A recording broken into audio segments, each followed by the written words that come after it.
ഇന്നലെ നമ്മൾ കണ്ടതാണ് ഷിംജിതയ്ക്ക് ജാമ്യം ലഭിച്ചിട്ടില്ല. ഇന്ന് കണ്ടു ഷിംജിതയ്ക്ക് നിയമസഹായം ഒരുക്കി മുസ്ലിം ലീഗ്. എന്താണെങ്കിലും ഇതിൻ്റെ കൂടുതൽ ന്യൂസ് ഒന്ന് പുറത്തു വരട്ടെ. രാഷ്ട്രീയം ഇൻവോൾവ് ആയി കഴിഞ്ഞ് കഴിഞ്ഞാൽ നമുക്ക് കുറച്ച് കാര്യങ്ങളൊന്നും കൂടി ഒന്ന് ഉറപ്പിക്കാം. ഇതിനിടയിൽ ഷിംജിതയ്ക്ക് വേണ്ടി സംസാരിക്കുന്ന, ഷിംജിതയുടെ മൗത്ത് പീസ് ആകുന്ന, മനുഷ്യന്മാർ ചെയ്ത തെറ്റ് എന്നുള്ള കണ്ണിലൂടെ കാണാതെ ആണ് ചെയ്ത തെറ്റ്, പെണ്ണ് ചെയ്ത തെറ്റ്, അതിൽ തന്നെ പെണ്ണ് തെറ്റ് ചെയ്താൽ വളരെ ലൈറ്റായിട്ട് എടുക്കുകയും ആണ് തെറ്റ് ചെയ്താൽ അതെന്തോ വലിയ കൊടൂരമായ ക്രൂരതയാണ് എന്ന് പറഞ്ഞ് പുറത്തിറങ്ങുന്ന ദ സോ കോൾഡ് ഫെമിനിസ്റ്റ് സ്പേസിലിരിക്കുന്ന കുറേ ആളുകളുണ്ട്. ഇപ്പം അടുത്ത് നമ്മൾ കണ്ട ഈ ഒരു മുഖം നിങ്ങൾ മറക്കില്ല എന്ന് തോന്നുന്നു. ഒരുപാട് മീം ട്രോളുകളിലൊക്കെ ആയിട്ട് ഈ മുഖം നിങ്ങൾ കണ്ടു കാണും. 24 ന്യൂസിൻ്റെ ചർച്ചയിലാണ് ഈ മുഖം മലയാളികൾ കൂടുതൽ ശ്രദ്ധിച്ചത്. പക്ഷെ അങ്ങനെയല്ല. ഐശ്വര്യ രാധാലക്ഷ്മി എന്ന് പറഞ്ഞ ഈ ലേഡി, ഇവർ 2014 if I am not wrong UP ഡിസ്ട്രിക്റ്റിൽ 2 കുട്ടികളുടെ മരണം സംഭവിച്ചു. അതൊരു മേർഡർ ആയിരുന്നു, അതൊരു റേപ്പ് മേർഡർ ആയിരുന്നു. അതിന് പ്രൊട്ടസ്റ്റ് എന്നുള്ള രീതിക്ക് ഇവർ കൊച്ചിയിൽ ജൂൺ 4 2014 ബാനേഴ്സ് മാത്രം ദേഹത്ത് ധരിച്ച്, വേറെ ഒന്നുമില്ല, ബാനേഴ്സ് മാത്രം ദേഹത്ത് ധരിച്ച് ഇവരൊരു പ്രൊട്ടസ്റ്റായിട്ട് ഇറങ്ങിയിട്ടുണ്ടായിരുന്നു. അതിലെനിക്ക് തോന്നുന്നു ഒരു 5-6 ലേഡീസ് ഉണ്ടായിരുന്നു. അതിലൊരാളാണ് ഈ പറഞ്ഞ ഐശ്വര്യ രാധാലക്ഷ്മി എന്ന് പറഞ്ഞ ഈ ഒരു ലേഡി. പിന്നെ കുറച്ചു കാലം ഇവർ ഈ ഒരു സ്ത്രീകൾക്ക് വേണ്ടി സംസാരിക്കേണ്ട ഈ ഒരു സ്പേസിൽ നിന്നൊക്കെ മാറി അവരവരുടെ പേഴ്സണൽ ലൈഫ് ചൂസ് ചെയ്ത് പോയി എന്നൊക്കെ ഇന്നലെ മൈൽ സ്റ്റോൺ മേക്കേഴ്സിൽ ഇൻ്റർവ്യൂ കണ്ടപ്പോൾ അതിൽ പറയുന്നത് കേട്ടു. ഞാനിവിടെ ഇന്ന് നോക്കാൻ പോകുന്നത്, ഈ വിഷയം ഏറ്റവും കൂടുതൽ ചർച്ച ചെയ്ത സമയത്ത് ഐശ്വര്യ രാധാലക്ഷ്മി അടക്കമുള്ളവരുടെ ഒരു സ്റ്റാൻഡുണ്ട്. സ്ത്രീകളുടെ ഭാഗത്തുനിന്ന് എത്ര വലിയ തെറ്റ് വന്നാലും, ഏത് രീതിയിലുള്ള ഇൻറ്റൻഷൻ ഒരു സ്ത്രീ കാണിച്ചാലും അതിന് വളരെ ലൈറ്റായിട്ട് എടുക്കുകയും അതിലൊന്നും ഒരു ഓഡിറ്റ് കീപ്പ് ചെയ്യുക, അതല്ലെങ്കിൽ കീപ്പ് ചെയ്യുകയാണെങ്കിൽ തന്നെ അതിലൊന്നും പ്രത്യേകിച്ചൊരു കമൻറ്റ് ചെയ്യാതെ വളരെ അങ്ങോട്ട് അടി കൂടി കടത്തുന്ന ഒരു തരം കുറേ ആമാശയം ടീംസാണ് ഇവരൊക്കെ. എനിക്ക് അങ്ങനെയാണ് പേഴ്സണലി തോന്നിയത്. എന്താണെങ്കിലും ഇവരുടെ ഇൻ്റർവ്യൂസിൻ്റെ കുറച്ച് പോർഷൻസ് ഞാനിവിടെ വയ്ക്കുകയാണ്. ഇത് കണ്ടതിന് ശേഷം നിങ്ങൾ തന്നെ പറ, ഇവരുടെയൊക്കെ ചിന്താഗതി അല്ലെങ്കിൽ ചിന്ത എന്ന് പറയുന്നത് ആരെയൊക്കെയോ കാണിക്കാനും ആരെയൊക്കെയോ കാണിച്ചു കൂട്ടാനും വേണ്ടിയിട്ടുള്ള ഒരു ഐറ്റം മാത്രമാണെന്നുള്ളത് എനിക്ക് അങ്ങനെയാണ് പേഴ്സണലി തോന്നിയത്. അല്ലാതെ ഇവർക്കൊന്നും ഒരു റെസ്പോൺസിബിലിറ്റി, കമ്മിറ്റ്മെൻറ്റ് സൊസൈറ്റിയോടുള്ളതായിട്ട് എനിക്ക് തോന്നുന്നില്ല. ഇവർ ഈവൻ ഇൻ്റർവ്യൂ ചെയ്യുന്നത് പോലും പേയ്മെൻറ്റ് മേടിച്ചാൽ, ഒരാളുടെ താല്പര്യമാണ് പേയ്മെൻറ്റ് മേടിച്ച് ചെയ്യണോ വേണ്ടെന്നുള്ളത്. ബട്ട് സ്റ്റിൽ ഒരു സൊസൈറ്റിയിൽ സോഷ്യൽ റെസ്പോൺസിബിൾ ആയിട്ട് ചിന്തിക്കുന്ന, സൊസൈറ്റിക്ക് വേണ്ടി അല്ലെങ്കിൽ സൊസൈറ്റിയിലെ സ്ത്രീകൾക്ക് വേണ്ടി സംസാരിക്കുന്നത് സോ കോൾഡ് ഫെമിനിസ്റ്റ് ടാഗിലിരിക്കുന്നവരൊക്കെ കാശ് വാങ്ങി പണിയെടുക്കണം, ഇൻ്റർവ്യൂ കൊടുക്കണം എന്നുള്ളത് ഞാൻ ചിന്തിച്ചിട്ടുണ്ട്. അപ്പോൾ എന്നെയൊക്കെ ഇൻ്റർവ്യൂ എന്ന് വിളിക്കുമ്പോൾ ഞാനൊരു വിഷയത്തിൽ സംസാരിക്കുമ്പോൾ ഞാൻ ഇന്നേ വരെ ഒരു കാശ് മേടിച്ചിട്ടില്ല. അതിന് എൻ്റെ ഒരു രീതി അങ്ങനെയാണ്, ഞാൻ അങ്ങനെ ചിന്തിക്കാറ്. അതായത് കാശ് മേടിച്ച് ചെയ്യേണ്ട കാര്യമൊന്നുമില്ല. ഇത് എനിക്ക് കാശ് അല്ലാതെ എൻ്റെ ചാനലിൽ നിന്ന് കിട്ടുന്നുണ്ട്, ഞാൻ ചെയ്യുന്ന ജോലിയിൽ നിന്ന് കിട്ടുന്നുണ്ട്. എൻ്റെ റെസ്പോൺസിബിലിറ്റി ആളുകൾക്ക് വേണ്ടി സംസാരിക്കുമ്പോൾ, അല്ലെങ്കിൽ സൊസൈറ്റിക്ക് വേണ്ടി സംസാരിക്കുമ്പോൾ ഞാൻ അത് വിറ്റിട്ട് എന്ത് ചെയ്യരുത്. വേറൊരു സ്ഥലത്ത് പോയിരുന്നൊരു ചാനൽ ഇൻ്റർവ്യൂവിലോ അല്ലെങ്കിൽ 10 സ്ഥലത്ത് പോയിരിക്കുന്നതിന് ഞാൻ കാശ് വാങ്ങാൻ, അത് എനിക്ക് പേഴ്സണലി താല്പര്യമില്ല. അതെൻ്റെ എത്തിക്സ്, മനസ്സിലായി. ഇത് വിസിബിലിറ്റിക്ക് വേണ്ടിയിട്ടാണ് ഇവരും എക്സിസ്റ്റ് ചെയ്യുന്നത് എന്നുള്ളത് ഇവർ സമ്മതിക്കുന്നില്ല. അപ്പം നമ്മളും വിസിബിലിറ്റിക്കാണ്, ഞാൻ തുറന്നു പറയുന്നുണ്ട്. I need visibility. എൻ്റെ ശബ്ദം, എൻ്റെ മുഖം, എൻ്റെ തോട്ട്സ് ആളുകളിലേക്ക് എത്തണം, എനിക്ക് വിസിബിലിറ്റി വേണം. അതിന് ഞാൻ എൻ്റെ ഈ ഒരു യൂട്യൂബ് എന്ന് പറഞ്ഞുള്ള ഒരു പ്ലാറ്റ്ഫോം യൂസ് ചെയ്യുന്നു, എൻ്റെ ഇൻസ്റ്റാഗ്രാം യൂസ് ചെയ്യുന്നു, എൻ്റെ ഫേസ്ബുക്ക് യൂസ് ചെയ്യുന്നു. ഇവരും അതൊക്കെ യൂസ് ചെയ്യുന്നു. They are getting monetized, they are getting paid from there. But ഇതൊക്കെ ആമാശയമാക്കാൻ വേണ്ടിയിട്ട് ഇവർ വീണ്ടും ആ സാധനത്തിന് വീണ്ടും വിൽക്കും, ഇൻ്റർവ്യൂ കൊടുക്കും, അതിന് കാശ് വാങ്ങിയുള്ള ഇൻ്റർവ്യൂ കൊടുക്കും. കൊള്ളാം എന്താണെന്നുണ്ടെങ്കിലും. Let's watch Aishwarya Radhalakshmi. ഞാൻ കുറച്ച് റെസ്പോൺസിബിലിറ്റി, ഒരു സിംഗിൾ പാരൻറ്റിങ് സ്പേസ്, അല്ലെങ്കിൽ നമ്മളൊരു ലൈഫ് ചൂസ് ചെയ്താണല്ലോ. നമ്മുടെ ജീവിതത്തിൽ നമ്മൾ തെരഞ്ഞെടുത്തൊരു ജീവിതത്തിന് നമുക്കുള്ളൊരു ഉത്തരവാദിത്വമുണ്ട്. അത് നമ്മൾ വൃത്തിയായിട്ട് ജീവിച്ച് തീർത്തില്ലെങ്കിൽ അതിനെ കുറ്റപ്പെടുത്താൻ ചുറ്റിനും ആൾക്കാരുണ്ട്. ബിക്കോസ് ആർക്കും അതിന് റെസ്പോൺസിബിലിറ്റി ഇല്ല. പക്ഷെ കുറ്റപ്പെടുത്താൻ ഒരുപാട് ആൾക്കാരുണ്ടാവും. അപ്പൊ ഞാൻ നിൽക്കുന്ന സ്പേസിൽ 100% കമ്മിറ്റഡ് ആയി നിന്നേ പറ്റത്തുള്ളായിരുന്നു. എനിക്കൊരു കുട്ടി ഉണ്ടായി കഴിഞ്ഞാൽ 7.5 വർഷം മുമ്പ് ഒരു കുട്ടി ഉണ്ടായി കഴിഞ്ഞ് കഴിഞ്ഞാൽ ഒരു 1 ഇയറിനുള്ളിൽ എന്റെ ഡെലിവറിക്ക് ശേഷം നമ്മൾ അണ്ടർസ്റ്റാൻഡിങ്ങിലാണ് അത് തുടങ്ങിയത്. 1 വർഷത്തിന് ശേഷം നമ്മൾ സെപ്പറേറ്റഡ് ആവുന്നു. ഞാൻ കുട്ടിയെ നോക്കുന്നു. ആ സ്പേസിന്റെ ഉത്തരവാദിത്വം മുഴുവൻ എനിക്ക് വരുന്നു. അങ്ങനെ even if I have another relation also ഞാൻ തന്നെയാണ് അതിനെ അക്കോമഡേറ്റ് ചെയ്യുന്നത്, ഫിനാൻഷ്യലി മാനേജ് ചെയ്യുന്നുണ്ട്. അപ്പൊ അത്ര ഇൻവെസ്റ്റ്മെന്റ് നമ്മളുടെ ടൈം അവിടെ പോകുന്നു. ഒരു കുട്ടി എന്നുള്ള അതിന്റെ വളർച്ചയിൽ നമ്മൾ കൊടുക്കേണ്ട സ്പേസ്, അതിനെ കൊണ്ട് നടക്കേണ്ടത്, എന്റെ ചുറ്റുപാട്, ഒരുപാട് കാര്യം ഞാൻ മിസ്സായിരുന്നു. അപ്പൊ എനിക്ക് കോൺസ്റ്റന്റ്ലി ഈ ഒരു റെസ്പോൺസും ഈ ഒരു ആറ്റിറ്റ്യൂഡും ഈ ഒരു ബോഡി ലാംഗ്വേജും ഒക്കെ ഉള്ളതുകൊണ്ട് ഒരിടത്ത് ജോലി കിട്ടുമെന്ന് അതായത് ആസ് എ പാരന്റ് നമ്മൾ നമ്മളെ മക്കളിൽ എത്ര ഇൻവെസ്റ്റഡ് ആവണം എന്നുള്ളൊരു തിരിച്ചറിവ് വന്നപ്പോൾ ഈ ഒരു സ്പേസിൽ നിന്ന് മാറി സംസാരിക്കേണ്ട, അല്ലെങ്കിൽ ഇങ്ങനത്തെ വിഷയങ്ങൾ സൊസൈറ്റിയിൽ നടക്കുമ്പോൾ അവിടെ ആർക്ക് വേണ്ടി, സ്ത്രീകൾക്ക് വേണ്ടി സംസാരിക്കേണ്ട ഞാൻ എൻ്റെ റെസ്പോൺസിബിലിറ്റി മനസ്സിലാക്കി എൻ്റെ മക്കൾക്ക് വേണ്ടി ഞാൻ മാറി എന്നുള്ളൊരു കാര്യമാണ്, ആ തിരിച്ചറിവ് വന്ന കാര്യമാണ് പറയുന്നത്. Okay, very good. കാരണം കംപ്ലീറ്റ് സൊസൈറ്റിക്ക് വേണ്ടി ഇറങ്ങിയിട്ട് ഒരു ക്ലെൻസിങ് പ്രോസസ്സിൽ ഏർപ്പെടാം. ഞാൻ സൊസൈറ്റിയാണ് നന്നാക്കാം, സ്ത്രീകളെ മൊത്തം രക്ഷിക്കാം, ഞാനൊരു സൂപ്പർ വുമൺ ആണെന്നുള്ള തോട്ടൊന്നും തോന്നിയില്ലല്ലോ. മക്കൾക്ക് വേണ്ടി നിൽക്കുന്നതാണ് ഒരു സൂപ്പർ മോം, സൂപ്പർ പാരൻ്റ് എന്നുള്ളത് തിരിച്ചറിവ് വന്നത് വളരെ നന്നായി. അപ്പോൾ നിങ്ങൾ നിങ്ങളെ കുട്ടിക്ക് വേണ്ടി ടൈം കണ്ടെത്തി, സ്പേസ് കണ്ടെത്തി, അത് കറക്റ്റായിട്ട് കുട്ടിയിൽ ഇൻവെസ്റ്റ് ചെയ്യാൻ നിങ്ങളെ കൊണ്ട് നിങ്ങൾ അതിനുള്ളൊരു കറക്റ്റ് ടൈം ബ്രേക്ക് എടുത്തു ലൈഫിൽ. ഇത്രയും നിങ്ങൾ ഇൻവെസ്റ്റഡാണ് നിങ്ങളെ കുട്ടിയിലല്ലേ. ഈ ദീപക് എന്ന് പറഞ്ഞ വ്യക്തിയും അവരുടെ പാരൻസ് എത്രത്തോളം ഇൻവെസ്റ്റ് ചെയ്തിട്ടുണ്ടാവും ആ മകനിൽ. ഞാനിവിടെ ഒരു ഫോട്ടോ വയ്ക്കാം. ഇതാ വീടിൻ്റെ പേരാണ്. ദീപക്കിൻ്റെ പാരൻസ് അവരുടെ വീട്ടിനിട്ട പേര് ദീപക് എന്നാണ്. ഒരു മകനിൽ എത്രത്തോളം അവർ ഹോപ്പ് വെച്ചു, എത്രത്തോളം ഇൻവെസ്റ്റ് ചെയ്തു, ആ മകൻ അവർക്ക് എന്താ എന്നുള്ളതിൻ്റെ ഒരു തിരിച്ചറിവാണ്. അതിൻ്റെ ഒരു വലിയ സിമ്പലാണിത്. നിങ്ങൾ ചെയ്ത പോലെ തന്നെ ഒരു ജീവിതകാലം മൊത്തം ഒരു അച്ഛനും അമ്മയും അവരുടെ സ്നേഹം, കെയർ, അവരുടെ പ്രൊട്ടക്ഷനൊക്കെ ആ കുട്ടിയിൽ കൊടുത്തിട്ടാണ് 41 വയസ്സ് വരെ ആ മനുഷ്യൻ അങ്ങനെ ആയത്. അയാൾ സ്വന്തം കാലിൽ അധ്വാനിച്ച് നിൽക്കുന്ന കാലത്ത്, അയാൾ അച്ഛനമ്മേനെ നോക്കുന്ന കാലത്തും ആ അച്ഛനും അമ്മയ്ക്കും അതേ കെയർ, റെസ്പോൺസിബിലിറ്റി ആ മകനിലുണ്ട് എന്നുള്ളത് അയാളുടെ മരണശേഷം അവരുടെ സംസാരത്തിൽ നിന്ന്, ഓരോ വാക്കുകളിൽ നിന്നും നമ്മൾ മനസ്സിലാക്കിയതാണ്. മലയാളി അത് മനസ്സിലാക്കിയത് കൊണ്ടാണ് ആ ഫാമിലിയോടും ആ വ്യക്തിയോടും ഇത്രത്തോളം അറ്റാച്ച്ഡ് ആയിട്ട് നിന്നത്. മനസ്സിലായോ? നിങ്ങൾക്കാവാം, നിങ്ങളിത് ചെയ്തിട്ടുണ്ട്. എന്നാൽ നിങ്ങൾ ഇതേ ഇൻ്റർവ്യൂവിൽ അടുത്ത പറയുന്ന കാര്യങ്ങൾ ഞാൻ ഞെട്ടിപ്പോയി. ഐശ്വര്യലക്ഷ്മി എന്നൊരു വ്യക്തി കുറെ കൂടി ശരിപക്ഷത്താണോ അല്ലെങ്കിൽ സ്ത്രീപക്ഷത്താണോ? ശരിപക്ഷത്താണ്, ആണ്.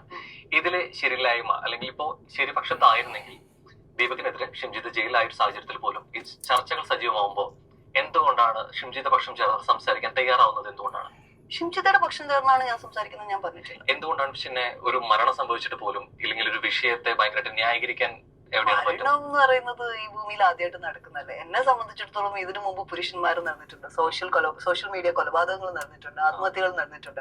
അന്നൊന്നും ഇല്ലാത്തൊരു വികാരം ഇപ്പോഴെങ്ങനെയാണെന്ന് ചോദിച്ചാൽ എനിക്ക് അതിനകത്ത് കൃത്യമായ രാഷ്ട്രീയ അജണ്ട തോന്നിയോണ്ടാണ് ഞാൻ ഇൻവോൾവ് ആയത്. ശരിക്കും ഒരു രാഷ്ട്രീയ അജണ്ട തോന്നിയത് കൊണ്ട് ഇൻവോൾവ് ആയി. മരണം വളരെ കാഷ്വലാണ്. മരണം ഇതിനു മുന്നേ സംഭവിച്ചിട്ടുണ്ട്, ഒരുപാട് പേര് മരിച്ചിട്ടുണ്ട്. ഇതിൽ ഐശ്വര്യ രാധാലക്ഷ്മി ഇത്രയും ടൈം ഇൻവെസ്റ്റ് ചെയ്ത് നിങ്ങൾ ലൈഫിലൊരു ഡിസിഷൻ ഒരാണിൻ്റെ കൂടെയൊക്കെ എടുത്ത് ഒരു ടൈം ബ്രേക്ക് എടുത്ത് കുട്ടിയിൽ ഇൻവെസ്റ്റഡായി വളർത്തുന്ന കുട്ടി നാളെ എന്തെങ്കിലും ഒരു സാഹചര്യത്തിൽ അതൊന്നും സംഭവിക്കാതിരിക്കട്ടെ, ആ കുട്ടിയാണ് മരണപ്പെട്ടു. വളരെ കൂളായിട്ട് മരണം എന്തെങ്കിലും സംഭവിക്കുന്നതാണല്ലോ. എൻ്റെ കുട്ടി മരിച്ചല്ലോ, ഐ ഡോണ്ട് കെയർ, അതൊക്കെ ഹാപ്പൻ, ഇന്നവിറ്റബിൾ. മരണം മനുഷ്യന് ഇങ്ങനെ പോവോ? ഈസിയാണ്. വേറൊരാളുടെ ലൈഫിൽ അയാൾക്ക് മരണം സംഭവിച്ചു, അവരുടെ പെയിനോ കാര്യങ്ങളൊക്കെ ഇഗ്നോർ ചെയ്തു പോകാൻ വളരെ ഈസിയാണ്. സ്വന്തം ലൈഫിൽ ഏറ്റവും വേണ്ടപ്പെട്ടവർക്ക് നമ്മൾ ഏറ്റവും ടൈം സ്പെൻഡ് ചെയ്ത് നമ്മൾ ഏറ്റവും കൂടുതൽ കെയർ കൊടുത്ത് നമ്മളെക്കാൾ കൂടുതൽ നമ്മളെ ഇൻവെസ്റ്റ് ചെയ്ത ഒരാൾ നമ്മളിൽ നിന്ന് പോയി കഴിഞ്ഞാൽ ഇങ്ങനെ പറയാൻ പറ്റില്ല. മനസ്സിലായോ? കുറച്ച് പാടാ. അപ്പോൾ എന്താ പറയുക, അപ്പോൾ ഈ കാണിക്കുന്നത് സോ കോൾഡ് ഗട്സി ഫേസ് ഒന്നും ഉണ്ടാവില്ല, അത് പോവും. ഓക്കെ, ഇപ്പോൾ ഭയങ്കര ഈസിയാണ്. ദീപക്കിൻ്റെ ഫാമിലി, അയാളുടെ ട്രോമ, വീട്ടുകാരുടെ ട്രോമ, അയാൾ എന്തോ തെറ്റ് ചെയ്തു അതുകൊണ്ട് സ്വയം അങ്ങോട്ട് ഇല്ലാതായി. അയാൾ രക്ഷപ്പെടാൻ വേണ്ടി ചെയ്ത എന്നുള്ള സംഗതികളൊക്കെ തോന്നും. സ്വന്തം കുടുംബത്തിൽ നേരത്തെ പറഞ്ഞ പോലെ ഞാൻ കുട്ടിയെ ഇൻവെസ്റ്റ് ചെയ്ത് നോക്കി വളർത്തി എന്നൊക്കെ പറഞ്ഞ സ്പേസിലിരുന്ന് അവിടുന്ന് സ്വന്തമായ ആളാണ് പോകണം. അപ്പം ആ പാരൻറ്റിൻ്റെ വേദന മനസ്സിലാക്കാൻ പറ്റും. ഓക്കെ, അതങ്ങനെയാണ്. ബാക്കിയാണ് ആണ് ദീപക്കിനെ കുറച്ചും കൂടി മുക്തമാക്കിയത്, അല്ലെങ്കിൽ ഇത് കുറേയും കൂടിയും ഇതിന്റെ പ്രതി ചേർക്കപ്പെടേണ്ട ദീപക്കായിരുന്നു എന്ന് വിശ്വസിക്കുന്നുണ്ടോ? ദീപക് ജീവനോടെ ഉണ്ടായിരുന്നെങ്കിൽ ഇതല്ലായിരുന്നു മോബിന്റെ അല്ലെങ്കിൽ നമ്മുടെ സോഷ്യൽ സ്പേസിന്റെ അപ്രോച്ച് എന്ന് എനിക്ക് ഉറപ്പാണ്. അയാളുടെ മരണത്തെ ഗ്ലോറിഫൈ ചെയ്യുന്ന ഒരു സ്പേസ് എന്ന് പറയുന്നത് ഭയങ്കര, അതായത് നമുക്ക് കണ്ടന്റ്, അതായത് ശരിക്കും കോണ്ടന്റ്സ് ഇല്ലാണ്ട് വരുമ്പോൾ അല്ലെങ്കിൽ നമുക്ക് സ്പേസുകൾ ഇല്ലാണ്ട് വരുമ്പോൾ ടോപ്പിക്കുകൾ കുറയുമ്പോൾ ആൾക്കാർ എന്തും കമോൺ. ആദ്യം കണ്ടന്റ് എന്ന് പറയുന്നത്, പിന്നെ കോണ്ടന്റ് അതൊന്നുകൂടി മാറ്റി. Come on, be more realistic. കുറച്ചും കൂടി റിയൽ ആയാൽ നല്ലതാണ്. നമ്മളൊക്കെ ചെയ്യാറുണ്ട് അത്. ഏത് ആദ്യം കണ്ടന്റ് എന്ന് പറയും, പിന്നെ കുറച്ച് കഴിഞ്ഞാൽ കോണ്ടന്റ് ഒന്ന് നന്നാക്കും. അതൊരു ഇവരൊക്കെ വന്നിരുന്ന് കാണിക്കുന്ന ഒരു രീതിയുണ്ട്. ഞങ്ങളാണെല്ലാം, ഞങ്ങൾ ഭയങ്കര റിയലാണ്, ഞങ്ങൾ ഭയങ്കര റോ ആണ്, ഞങ്ങൾ നിലനിൽക്കുന്നത് പോലെ സൊസൈറ്റിക്ക്, സ്ത്രീകൾക്ക് വേണ്ടി, എസ്പെഷ്യലി സ്ത്രീകൾക്ക് വേണ്ടി, പിന്നെ സൊസൈറ്റിക്ക് വേണ്ടി, ഇവിടുത്തെ മൈനോറിറ്റിക്ക് വേണ്ടി എന്നുള്ളതിങ്ങനെ കാണിക്കാൻ വേണ്ടി കാണിക്കുന്നൊരു കാണിക്കലുണ്ടല്ലോ, ഭീകരമാണത്. അത് ഈ കോണ്ടന്റ് തമ്മിലുള്ള ഒരു രാപ്പകൽ പറയുന്ന, സ്ട്രെസ് ചെയ്യുന്ന അല്ലെങ്കിൽ പ്രൊനൗൺസിയേഷനിലുള്ള ഒരു വ്യത്യാസമുണ്ട്. രാപ്പകൽ വ്യത്യാസമാണ് കണ്ടന്റ് എന്ന് പറയുന്നതും കോണ്ടന്റ് എന്ന് പറയുന്നതും. ഓക്കെ, ഉപയോഗിക്കുന്ന പരിപാടി ഉണ്ടല്ലോ. ചില സ്പേസുകൾക്ക് ചില ആവശ്യങ്ങൾ ഉണ്ടായിട്ടാണ് ഈ സ്പേസിനെ ഇത്രയും ഗ്ലോറിഫൈ ചെയ്തതെന്ന് എനിക്ക് തോന്നി. അത് ശരിക്കും ഉപയോഗിച്ചത് ശരിക്കും ഷിംജിതല്ലേ? ആ ഒരു സാധ്യതയെ ആളുകളും അല്ലെങ്കിൽ ബന്ധപ്പെട്ട ചർച്ചകളല്ലോ. സത്യം പറഞ്ഞാൽ ഇതിന്റെ ഒരു സാധ്യത ആദ്യം ഉപയോഗിച്ച് ശരിക്കും ഷിംജിത ഉപയോഗിക്കില്ലായിരുന്നു. ഷിംജിത ആകെ ചെയ്തത് അവരുടെ പബ്ലിസിറ്റിക്ക് വേണ്ടി ആ സ്പേസിനെ ഉപയോഗിച്ചു. അതൊരു പേഴ്സണൽ സ്പേസിൽ സോഷ്യൽ സ്പേസിലേക്ക് മോബ് വേണ്ടി അവർ ഇട്ടു കൊടുത്തു. അവരുടെ വിവരക്കേടാണെന്ന് ഞാൻ പറയുന്നത്. കൃത്യമായ ബോധമില്ലായ്മയുടെ ഒരു ഭാഗമായിട്ടാണ് അത് ചെയ്തതെന്ന് ഞാൻ പറയും. പക്ഷെ അവർക്ക് അത്രയും ബോധം ഇല്ല ചിന്തിക്കാൻ, അതിന്റെ കോൺസിക്വൻസിനെയോ വരും വരാഴികളെയോ ചിന്തിക്കാനോ. അല്ല ദീപക് മരിച്ചു പോകുമെന്ന് വിചാരിച്ചിട്ടാണ് ഷിംജിത ചെയ്തതെന്ന് എനിക്ക് തോന്നുന്നില്ല. അല്ലെങ്കിൽ ഷിംജിത മനഃപൂർവ്വം കയറി ചെന്ന് അയാളെ അറ്റാക്ക് ചെയ്തിട്ട് ഒരു വീഡിയോ കോൺട്രവേഴ്സിക്ക് വേണ്ടി ഉണ്ടാക്കിയതാണെന്നും എനിക്ക് സത്യസന്ധമായിട്ടും തോന്നുന്നില്ല. ഇതൊന്നും തോന്നില്ല. അതായത് ഷിംജിത എന്തൊക്കെ ചെയ്തിരിക്കാം എന്നുള്ളതിനെ കുറിച്ച് നിങ്ങൾക്ക് ഒരു തരത്തിലൊരു തോന്നലില്ല. നിങ്ങൾക്ക് അത് ഓഡിറ്റ് ചെയ്യാൻ തോന്നുന്നില്ല. നിങ്ങൾക്ക് അതിനെക്കുറിച്ച് ചിന്തിക്കാനോ അതിൻ്റെ ഒരു ഇന്നർ ലൈൻ വായിക്കാനോ നിങ്ങൾക്ക് പറ്റുന്നില്ല. കാരണം നിങ്ങൾ ഇരിക്കുന്ന പൊസിഷനിൽ നിങ്ങൾ സ്ത്രീകൾക്ക് വേണ്ടി സംസാരിക്കുന്ന ഫെമിനിസ്റ്റ് ആയിട്ടുള്ള ഒരു വ്യക്തിയാണ്. അപ്പോൾ നിങ്ങൾക്കത് പറഞ്ഞുകൂടാ. മെജോറിറ്റി പറയുന്നതിനോ അല്ലെങ്കിൽ ഇവിടുത്തെ ഇപ്പോഴത്തെ മെജോറിറ്റി എന്ന് പറയുന്നത് ഈ ദീപകിൻ്റെ കൂടെയുള്ള ആൾക്കാരാണല്ലോ. അവരോട് ഞാൻ എതിർക്കണം. അതിനു വേണ്ടിയിട്ട് ഷിംജിതനെ കണ്ണടച്ച് വിശ്വസിച്ച് എൻ ഉടൽ ഷിംജിതയ്ക്ക്, എൻ ഉയിർ ഷിംജിതയ്ക്ക്, ഞാൻ സത്യം പണ്ടേന്ന് പറഞ്ഞിട്ട് ഷിംജിതയുടെ പാണ്ടിപ്പട പോലെ ഒപ്പം കൂടണം. കമോൺ, ഇതാണോ നിങ്ങളുടെ റെസ്പോൺസിബിലിറ്റി? നിങ്ങൾ തന്നെ പറയുന്നു ഷിംജിത അങ്ങനെ അത് അറിഞ്ഞുകൊണ്ട് ചെയ്തതായിരിക്കില്ല. ഒരു മോബ് അറ്റാക്കിന് ഒരാൾ ഇട്ട് കൊടുക്കുന്നത് അവരുടെ വിദ്യാഭ്യാസം, എന്ത് വിദ്യാഭ്യാസമില്ലായ്മ? അവരെന്നെ എഴുതി വെച്ചിട്ടുണ്ട് അവർ കൺസൾട്ടൻറ്റ് സൈക്കോളജിസ്റ്റ് ആണെന്നുള്ളത്, പൊതുപ്രവർത്തകയാണ്. ഇതിലും കൂടുതൽ എന്താ വേണ്ടേ? വിവരമില്ല, ബുദ്ധിയില്ല എന്നെങ്ങനെ പറയാൻ പറ്റും? പൊട്ടത്തിയാ ഷിംജിത. അയ്യോ ഇപ്പം പെറ്റ് വീണ കുട്ടിയെ തൊട്ടിലുള്ള കുട്ടി പാലും കുടിച്ചെടുക്കും എന്ന് പറഞ്ഞിട്ട്. അപ്പം ഷിംജിത ഇത്ര പാവമാണ്. ഇതിനെക്കുറിച്ചൊന്നും, ഇതിൻ്റെ വരുംവരായികകളൊന്നും ചിന്തിക്കാൻ അത്ര ബുദ്ധിയില്ല. മണ്ടത്തിയാണ് ഷിംജിത. പക്ഷെ ദീപക് അങ്ങനെയല്ല. 40-41 വയസ്സുള്ള ഒരുത്തനാ. ഓൻ ഇതിനെക്കുറിച്ച് എന്താ അറിവില്ലായ്മ ഉണ്ടാവാനാ? ഓൻ ബാൻ ചെയ്താണ്. ഇത് പറയാം. ഷിംജിതയുടെ കാര്യം വരുമ്പോഴത്തേക്ക് അയ്യോ പാവം. ഇവർക്ക് എന്താ പറയുക, ഇവർക്ക് ഒന്നും ഷിംജിത ആ വീഡിയോ കണ്ടവർക്ക് അറിയാം. അങ്ങോട്ട് കയറി ചെന്ന് ഇടിച്ച് കയറി കുത്തി അത് കണ്ടന്റ് ആക്കണം, അല്ലെങ്കിൽ എൻ്റെ ദേഹത്ത് അയാളെ കയ്യോ മേലോ ദൃഷ്ടിയോ പെടണം എന്ന് പറഞ്ഞു പോയി നിന്നതാണ്.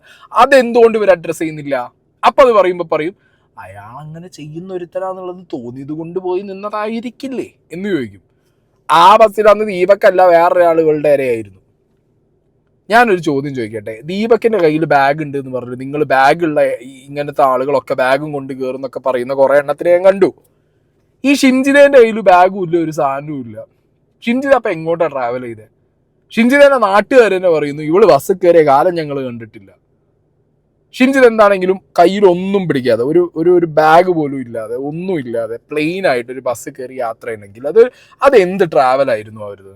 എന്തായിരുന്നു? അവരെങ്ങോട്ടാ പോയേ? അവരെവിടുന്ന് എങ്ങോട്ട് പോയി? എന്ത് ട്രാവലാണത്? സോ ഹെയർ ഇന്റൻഷൻ എന്താ? റീൽ എടുക്കാൻ വേണ്ടി മാത്രം കയറി? ഇത് അങ്ങനെ പറഞ്ഞൂടെ? ദീപക്കിന്റെ കയ്യിൽ ബാഗ് ഇരിക്കുന്നു, അതുകൊണ്ട് ദീപക്ക് മറ്റേ പരിപാടിക്ക് ബാഗും വെച്ച് കയറുന്നവനാ എന്ന് പറയുന്നവരോടൊരു തിരിച്ചു ചോദ്യം. ഒന്നും കയ്യിലെടുക്കാതെ ഒരു അത്യാവശ്യം നമ്മൾ വീട്ടിൽ നിന്ന് പുറത്തിറങ്ങുമ്പോഴടക്കം സ്ത്രീകളുടെ കയ്യിൽ ഒരു പേഴ്സ് കാണും, ഒരു ബാഗ്, ഒരു വാലറ്റ് കാണും. ഈ ഷിൻജിതയിൽ അക്കമുള്ള എല്ലാ വീഡിയോ നിങ്ങൾ എടുത്ത് നോക്കുക. ഒരു സ്കൂട്ടിയും ഒരു ഹെൽമെറ്റുമാണ് മെയിൻ. അല്ലെങ്കിൽ പുറത്ത് എബ്രോഡ് അവർ ഗൾഫിൽ പോയിട്ട് സ്കൂട്ടി ഇല്ല, ഹെൽമെറ്റും ഇല്ല, ഒന്നുമില്ല, കയ്യിലൊരു ബാഗ് പോലും ഇല്ല, കാശിടാനുള്ള ഒരു പേഴ്സ് പോലും കാണുന്നില്ല. എന്തു പറ്റി? വീഡിയോയിൽ എവിടെയും കണ്ടിട്ടില്ല. ആ പാവത്തിൻ്റെ കയ്യിൽ ഒരു ബാഗെങ്കിലും ഉണ്ട്, ഇത് ഒന്നുമില്ല. അപ്പോൾ ചുമ്മാ റീൽ എടുക്കാൻ കയറിയതാന്ന് പറഞ്ഞു കഴിഞ്ഞാൽ നിങ്ങൾ സമ്മതിച്ചു തരൂ? നിങ്ങൾ പറയുന്നതൊക്കെ നമ്മൾ സമ്മതിക്കണം. നമ്മളെ ചിന്തകളൊക്കെ തെറ്റാ, നിങ്ങൾ ശരി. ഇത് പറയുന്നവരാണ് ഇവിടുത്തെ ഏറ്റവും വലിയ ഡേഞ്ചർ. വ്യക്തിക്ക് ഇത്ര പ്രായമുള്ള ഒരു വ്യക്തി ഇയാളുടെ അമ്മയോട് പറഞ്ഞ ഡയലോഗുകള്, അമ്മ പുറത്തിരിക്കരുത്, ആണായാലും പെണ്ണായാലും തിരിച്ചറിയാൻ പറ്റാത്ത ആളുകളാണ് ചുറ്റുപാടും ഉള്ളത് എന്നുള്ള വ്യക്തത, ഈ ധാരണകളൊക്കെ ഉള്ള ഒരു മനുഷ്യനാണ്. നാട്ടുകാർക്ക് ഇയാളെ കുറിച്ച് അറിയില്ല, ഒരു ഇൻട്രോവേർട്ട് ആണ്. ഇയാളെ കുറിച്ച് കൃത്യമായി പറയാൻ ആർക്കും ഇല്ല. പക്ഷെ അയാളൊരു ഒതുങ്ങിയ മനുഷ്യനാന്ന് പറഞ്ഞു. ഒതുങ്ങിയ എത്രയോ മനുഷ്യന്മാരെ പീഡിപ്പിച്ചിട്ടുണ്ട് ആൾക്കാരെ. എല്ലാ ഒരുമാതിരിപ്പെട്ട അബ്യൂസേഴ്സ് ഒക്കെ ഉണ്ടല്ലോ, കുറച്ച് ഇൻട്രോവേർട്ട് ആയിട്ട് നടക്കുന്ന ആൾക്കാരായിട്ടാണ് ഞാൻ കണ്ടിട്ടുള്ളത്. ഏറ്റവും കൂടുതൽ ലേറ്റ് ആയി പിടിക്കപ്പെട്ടിട്ടുള്ളത്.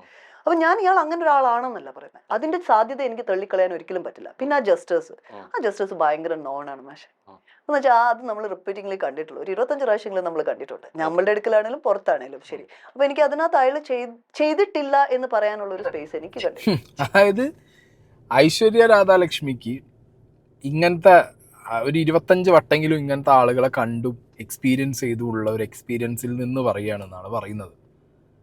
മാഡം, നിങ്ങളോടൊരു ചോദ്യം. നിങ്ങൾ ഈ ദീപക്കിൻ്റെ ഫീച്ചേഴ്സ്, അയാളുടെ ആട്രിബ്യൂട്ട്സ്, അയാളുടെ ശരീരഘടന, അയാളുടെ ഇൻറ്റൻഷൻ, അയാളുടെ എല്ലാം ഇത് അടിമുടി നിങ്ങൾ പോസ്റ്റ്മോർട്ടം ചെയ്യുന്നുണ്ട്. വൈ നോട്ട് ഷിംജിതനെ നിങ്ങൾ എന്തുകൊണ്ട് ചെയ്യുന്നില്ല? നിങ്ങൾ ഈ ഇൻ്റർവ്യൂവിൽ വന്നിരിക്കുന്ന നിങ്ങൾ പോയി നിന്ന് കൊടുക്കൂ ഒരു തട്ട് കിട്ടാൻ, എന്നിട്ട് നിങ്ങൾ ചിരിക്കൂ. ഇവർ പല ഇൻ്റർവ്യൂവിൽ നിന്നും സ്കിപ്പാവുന്ന ഒരു പോർഷനാണ് ഈ ഷിംജിത തിരിച്ചതിനെ കുറിച്ച് ചോദിക്കുന്നത്, അല്ലെങ്കിൽ ചിരിച്ച കാര്യം പറയുന്നത്. ഏതെങ്കിലും ഒരു സ്ത്രീയോ പുരുഷനോ അവരെ ഓക്വേർഡ് ആക്കുന്ന, അവരെ അൺകംഫർട്ടബിൾ ആക്കുന്ന ഒരു ടച്ചിന് പോയി നിന്നിട്ട് ആ ടച്ച് എരന്ന് മേടിച്ച് ചിരിക്കുക എന്ന് പറഞ്ഞു കഴിഞ്ഞാൽ അത് കണ്ടന്റിന് വേണ്ടിയിട്ടാണെന്നുള്ളത് തിരിച്ചറിയാൻ മാത്രം ബോധമില്ലാത്ത ഒരു സൊസൈറ്റിയിലെ ഒരു കൂട്ടം ആളുകൾ. വെരി അൺഫോർച്ചുനേറ്റ്ലി ഇവരാണല്ലോ സ്ത്രീകൾക്ക് വേണ്ടിയിട്ടും സൊസൈറ്റിയിലെ മൈനോറിറ്റീസിൻ്റെ അവകാശങ്ങൾക്ക് വേണ്ടിയും സംസാരിക്കുന്നത്. പ്രഹസനത്തിൽ കൂടുതൽ ഇതൊന്നും ഞാൻ പറയുന്നില്ല.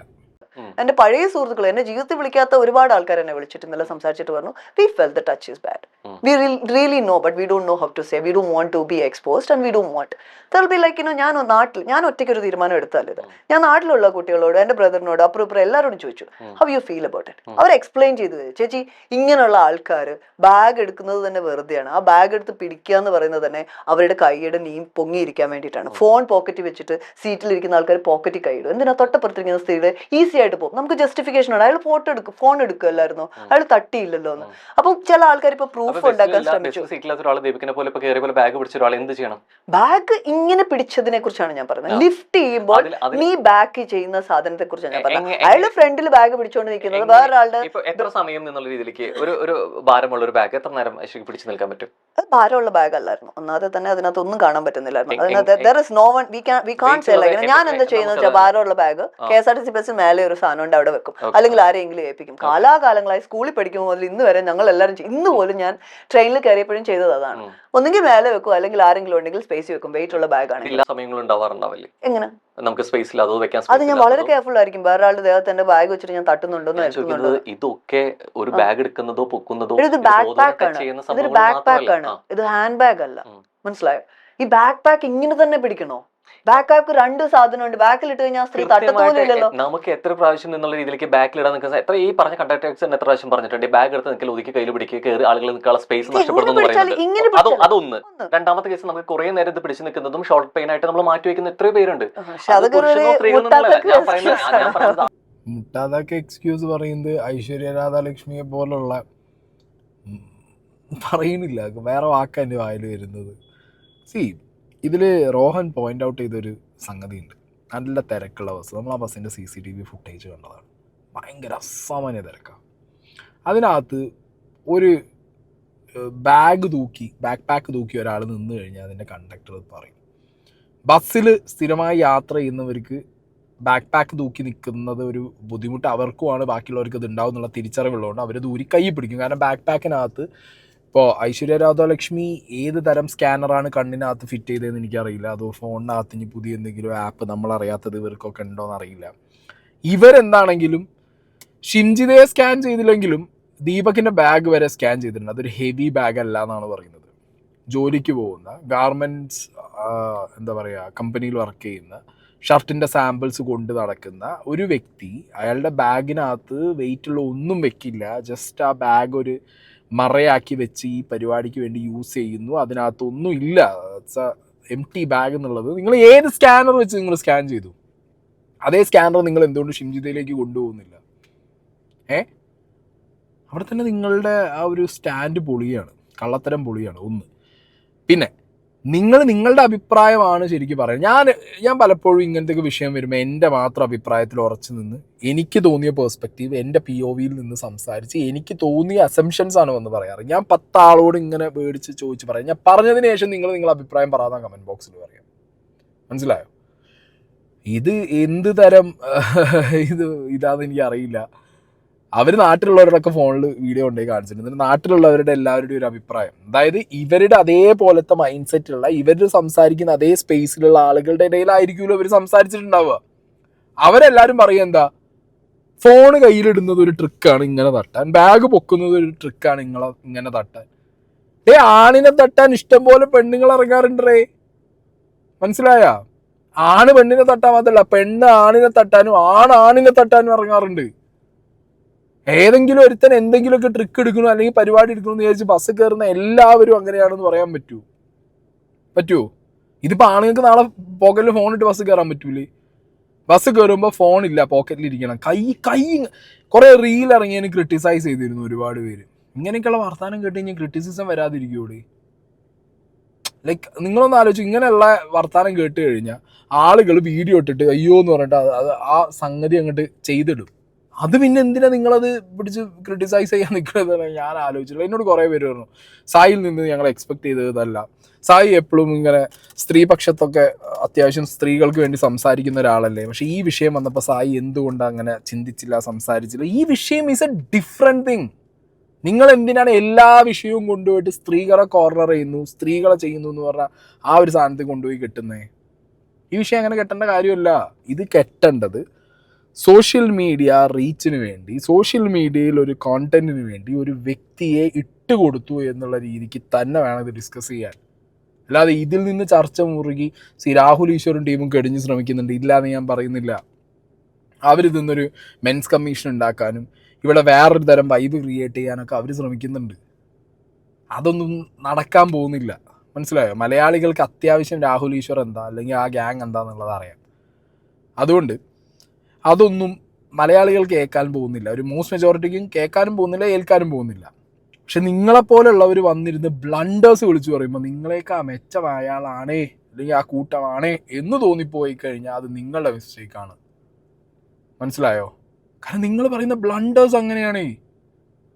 കഷ്ടം എന്താണെന്നുണ്ടെങ്കിൽ ഒന്നുകൂടി കേൾക്കട്ടെ.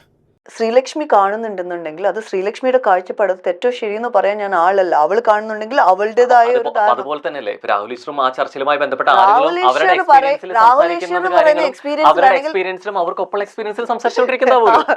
ഈശ്വർ സംസാരിക്കുന്ന എക്സ്പീരിയൻസ് വെച്ചാണെങ്കിൽ എനിക്ക് പ്രശ്നമില്ല. എല്ലാ ചർച്ച എടുത്ത് നോക്കി ഒരേ ഡയലോഗ് പറയുന്നത് പേസ്റ്റ് ആൻഡ് കോപ്പി ആൻഡ് പീപ്പിളിന്റെ പേര് മാറുന്നു. ഇതെന്താണ് ഒരു അജണ്ടയാണ് ഇംപ്ലിമെന്റ് ചെയ്യുന്നത് രാഹുൽ ഈശ്വർ എല്ലാ സമയം.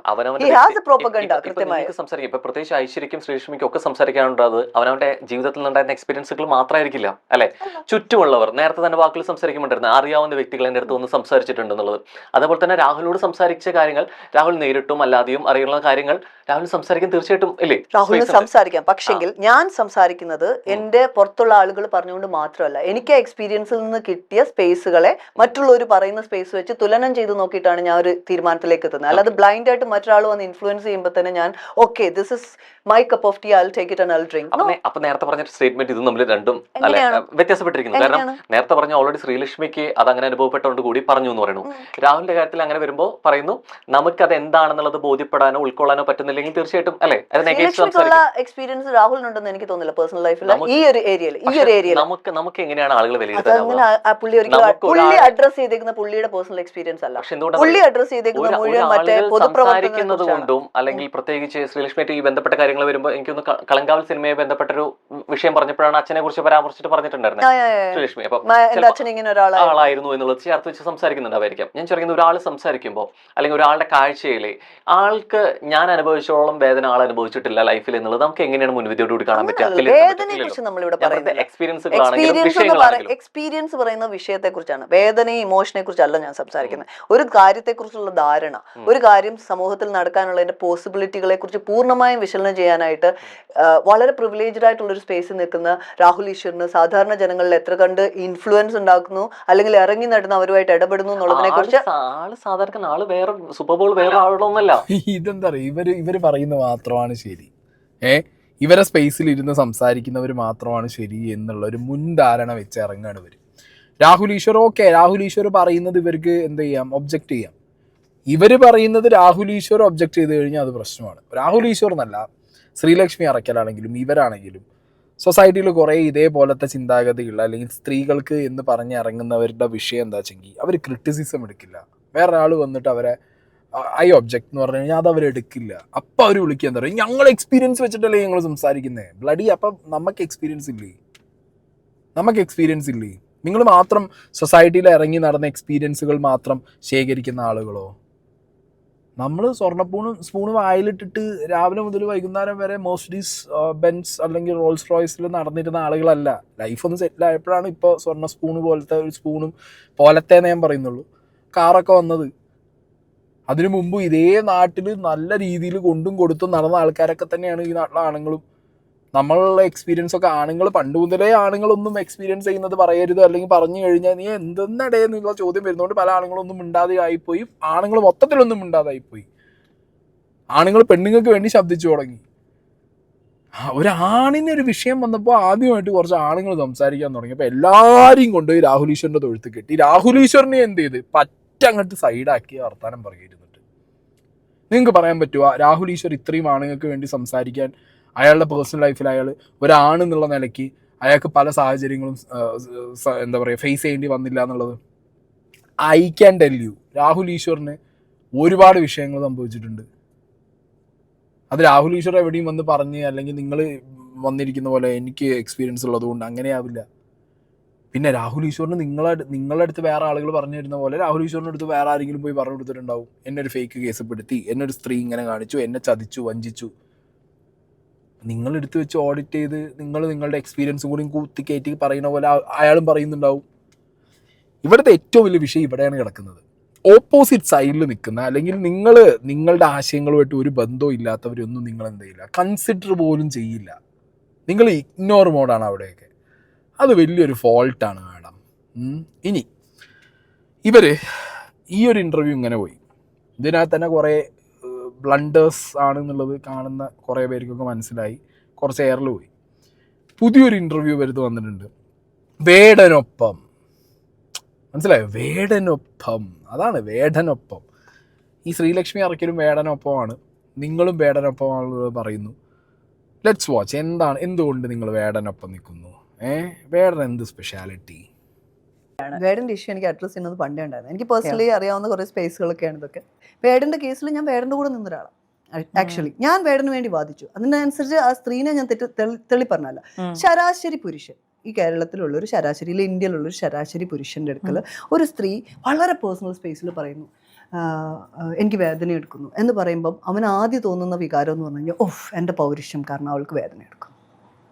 അല്ലാതെ അവൻ ഒരിക്കലും വിചാരിക്കില്ല അവളെ ഉഭയസമ്മതത്തോടു കൂടി ഉണ്ടാകുന്ന സെക്സിൽ ആദ്യം അവൾ പറയുന്നത് നിർത്തു, വേദന എടുക്കുന്നു അങ്ങനെയാണ്. ഇതിനെ ഇയാളൊരു മോട്ടിവേഷനായിട്ടാണെങ്കിലും എടുത്തത്, അയാളുടെ ചിന്തയിൽ അങ്ങനെയാണെങ്കിലും അത് പോയത്. അത് വീണ്ടും എനിക്കറിയാവുന്ന വേറെ കുറേ പെൺകുട്ടികൾ ഇതുമായിട്ട് കണക്റ്റഡ് ആണ്. അവരെ ആരാധനയോട് വേദന നോക്കുന്നത് ഞാൻ കണ്ടിട്ടുണ്ട്.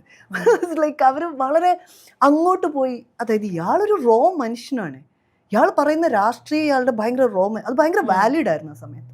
ആ വാലിഡായുള്ള രാഷ്ട്രീയം ഇത്ര മനോഹരമായി സംസാരിച്ചുകൊണ്ടിരുന്ന ഒരു മനുഷ്യന്റെ കുറെ കാലഘട്ടം അങ്ങ് ഇല്ലാണ്ടാക്കി ഫെമിനിസം എന്ന് പറയുന്ന സ്പേസ്. അത് വളരെ കൃത്യമായി ഞാൻ ഒരിക്കലും അങ്ങനെ ഒരു ബ്ലൈൻഡ് സ്പേസിൽ നമ്മൾ അങ്ങനെ യൂട്ടിലൈസ് ചെയ്യാൻ പാടില്ല എന്ന് പറയാം. ആ സ്ഥലം കുറച്ച് മാനിപ്പുലേറ്റഡ് ആണെന്ന് തന്നെ ഞാൻ പറയും. വേടന്റെ സ്പേസിൽ കുറച്ച് മാനിപ്പുലേഷൻ നടന്നിട്ടുണ്ട് എന്ന് പറഞ്ഞാൽ ഇൻസിഡന്റ് ഉണ്ടാവാത്തതാണെന്നല്ല, ഇതൊരു കൃത്യമായ അജണ്ടയും ഒരു ഡിസ്കഷന്റെ ഭാഗമായിട്ടും ഇതിന് പിന്നിൽ നടന്ന ഡിസ്കഷൻ എന്തായിരുന്നു എന്നുള്ളതും ഇതിൽ ആരൊക്കെ ഇൻവോൾവ് ആയിരുന്നത് വരെ എനിക്കറിയാം. അപ്പോൾ ഐ ഫീൽ ലൈക്ക് അതിനകത്ത് എത്രത്തോളം വേടൻ ഇതിനെ പുഷ് ചെയ്തിട്ടുണ്ട്. എനിക്ക് വേടനോട് പേഴ്സണലി സംസാരിക്കാൻ പറ്റില്ല, ഞാൻ ആ സ്പേസ് എടുത്തിട്ടില്ല. പിന്നെ ഞാൻ അതിൽ നിന്ന് അങ്ങനെ കട്ട് ഓഫ് ചെയ്തങ്ങ് പോയി. കാരണം ഞാൻ ആഗ്രഹിച്ചു അയാളെ പുറത്ത് കൊണ്ടുവരാനും അയാൾ പണിയെടുക്കണം, അയാൾ അഡ്രസ്സ് ചെയ്യുന്ന രാഷ്ട്രീയം ഇമ്പോർട്ടൻ്റ് ആണ്. ഇത് ഈ ഒരു പെൺകുട്ടി മാത്രമാണ് അതിനകത്ത് ഇൻവോൾവ് ആയിരുന്നെങ്കിൽ ഞാൻ ശരിക്കും സത്യസന്ധമായി അത് ആ പെൺകുട്ടിയുടെ വാക്കുകളായിരുന്നുവെങ്കിൽ ഉറപ്പായിട്ടും ഞാൻ അതിനെ അംഗീകരിച്ചേനെ. വളരെ കൃത്യമായി എനിക്കറിയാം അതല്ല എന്നറിയാവുന്നത് കൊണ്ടും അതിനെ കൂടുതൽ ഞാൻ വലിച്ചു നീട്ടി ഇപ്പോൾ ഈ ഒരു ചർച്ചയിലേക്ക് പല ആളുകളുടെ പേരുകൾ വന്ന് നമ്മൾ അതിൻ്റെ ആവശ്യമില്ല. Because it's over topic. ആ പെൺകുട്ടിക്ക് ഉണ്ടായിട്ടുണ്ട് അനുഭവം, ഇല്ല എന്നല്ല ഞാൻ പറയുന്നത്. പക്ഷേ അത് കംപ്ലീറ്റ് ആയിട്ടും ഈ പറയുന്ന നറേറ്റീവിലല്ല. അത്രേ ഉള്ളൂ. അതിനകത്ത് ഇൻവോൾവ് ആയ മറ്റു പെൺകുട്ടികൾക്കും അതിന് ഇന്റൻഷനലി ചെയ്യിച്ചൊരു കാര്യമാണ്. Vedan was very popular at that. ഭയങ്കര പോപ്പുലറായ ശക്തമായ രാഷ്ട്രീയം പറയുന്ന വളരെ റോ ആയിട്ടുള്ള വേടനെ കുറേ പേര് ചേർന്ന് പെടുത്തി ഇവിടുത്തെ ഫെമിനിസ്റ്റ് സ്പേസിലിരിക്കുന്നവർ. ആരാണ് മാഡം അവർ? നിങ്ങളൊന്ന് പറ, ആരാണ്? അല്ല, ഈ വേടൻ്റെ കേസ് വരുമ്പോഴത്തേക്കും ശ്രീലക്ഷ്മി അറക്കലും നിങ്ങളൊക്കെ വന്നിരുന്നിട്ട് ഞങ്ങൾക്കിത് പേഴ്സണലി അറിയാം, നിങ്ങൾക്കറിയോ, എനിക്കറിയാം, എനിക്ക് പേഴ്സണലി അറിയാം, വേടനെ പെടുത്തിയതാ. ഇപ്പം എന്താ പറഞ്ഞേ? ഏതെങ്കിലും ഒരാണിന് ഒരു അങ്ങനത്തെ സാഹചര്യത്തിൽ ഒരു സ്പെഷ്യൽ ആ ഒരു ഫീലിംഗ് പോകുന്ന ഒരു സമയത്ത് വേദനിപ്പിച്ച് കഴിഞ്ഞാൽ വേദന അയ്യോ വേദനിക്കുന്നു എന്ന് പറയുന്നത് അത് പുരുഷൻ ഒരു തരം കിക്കായി മാറും. അതൊരിക്കലും എടുക്കില്ല. വേടൻ്റെ കേസിൽ ഇതെങ്ങനെ ആപ്ലിക്കബിൾ ആവും? ഈ ഓപ്പോസിറ്റ് ഇരിക്കുന്ന ഈ anchor, if I am not wrong, ഈ ഇൻ്റർവ്യൂവിൽ പറയുന്നുണ്ട് അവരാ സർവൈവറായിട്ടുള്ള വിക്ടിമായിട്ടുള്ള കുട്ടിയുടെ കാര്യങ്ങൾ കേട്ടതും അത് അടുത്തറിയുന്ന ഒരു വ്യക്തിയാണ്. പക്ഷെ ഇവർ തിരുത്തുകയാണ്. അല്ല, അത് വേറെ പലരും അതിൽ ഇൻ്റർഫിയർ ചെയ്തിട്ട് അത് തിരിച്ചത് അതിൻ്റെ ബാക്കിൽ ഒരു ഗൂഢാലോചന നടന്നിട്ടുണ്ട് എന്നൊക്കെ. വേടൻ്റെ കേസിൽ ഒരാളാണോ 1, 2, 3 എന്ന് പറഞ്ഞാൽ അങ്ങനെ പോവുകയാണ്. അവൻ്റെ ആ ഫേസ് അല്ലെങ്കിൽ അവൻ്റെ റോ ആയിട്ടുള്ള നേച്ചർ, അവൻ്റെ രാഷ്ട്രീയം കണ്ടിട്ട് പെണ്ണുങ്ങൾ അങ്ങോട്ട് ചെന്നിട്ട് കൺസെൻറ്റ് കൊടുത്ത് എന്നാ വാ എന്ന് പറഞ്ഞിട്ട് ഇങ്ങനെയൊക്കെ ചെയ്യിപ്പിച്ചതാ ആണോ? ആ സ്ത്രീകൾ അനുഭവിച്ച അതിമൃഗീയവും ക്രൂരവുമായിട്ടുള്ള ശാരീരികവും മാനസികവുമായിട്ടുള്ള പീഡനങ്ങളെ കുറിച്ചിട്ട് അവർ മുഖം കാണിക്കാതെ അവർ പറഞ്ഞിട്ടുണ്ട്.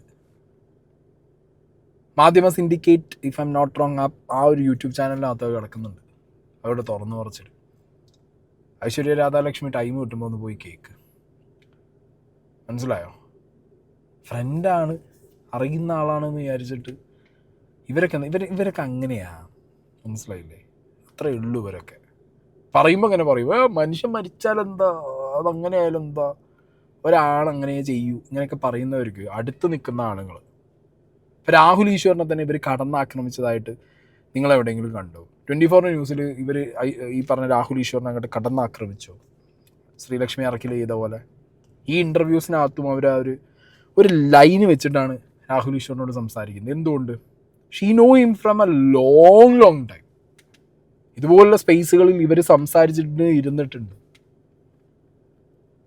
അതുകൊണ്ട് ഐശ്വര്യ രാധാലക്ഷ്മി ഒരു കാര്യം ഞാൻ ആകെ പറയാനുള്ളത്, നിങ്ങൾ ഈ അറക്കലിനെ പോലെ ഒന്നുമല്ല, നിങ്ങൾക്ക് കുറച്ചും കൂടിയും നിങ്ങൾ പല കാര്യങ്ങളും എന്ത് ചെയ്യുന്നുണ്ട്, സമ്മതിച്ചു കൊടുക്കുന്നുണ്ട്. പല കാര്യങ്ങളും നിങ്ങൾ പറയാൻ ഉള്ളൊരു ടെൻഡൻസി കാണിക്കുന്നുണ്ട്. ഓക്കെ, പക്ഷെ നിങ്ങളൊക്കെ എന്താ അറിയുക, നിങ്ങളൊക്കെ മനസ്സിലാക്കേണ്ടത് ഒരു ഇൻസിഡൻറ്റിന് ആ ഇൻസിഡൻറ്റ് മാത്രമായി കണ്ട് അതിൽ 2 പക്ഷവും നോക്കണം.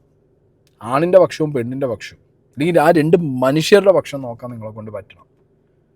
മനുഷ്യന് വേണ്ടി സംസാരിക്കുമ്പോൾ അതാണോ പെണ്ണോ എന്നുള്ളത് നിങ്ങൾ ആലോചിക്കുക. ആദ്യം ഒരു മനുഷ്യന് വേണ്ടി സംസാരിക്കുമ്പോൾ നിങ്ങളുടെ സ്വയം നിലപാടുകളിൽ മാറ്റങ്ങൾ വരുത്തുക എന്നുള്ളൊരു തെറ്റൊന്നുമല്ല.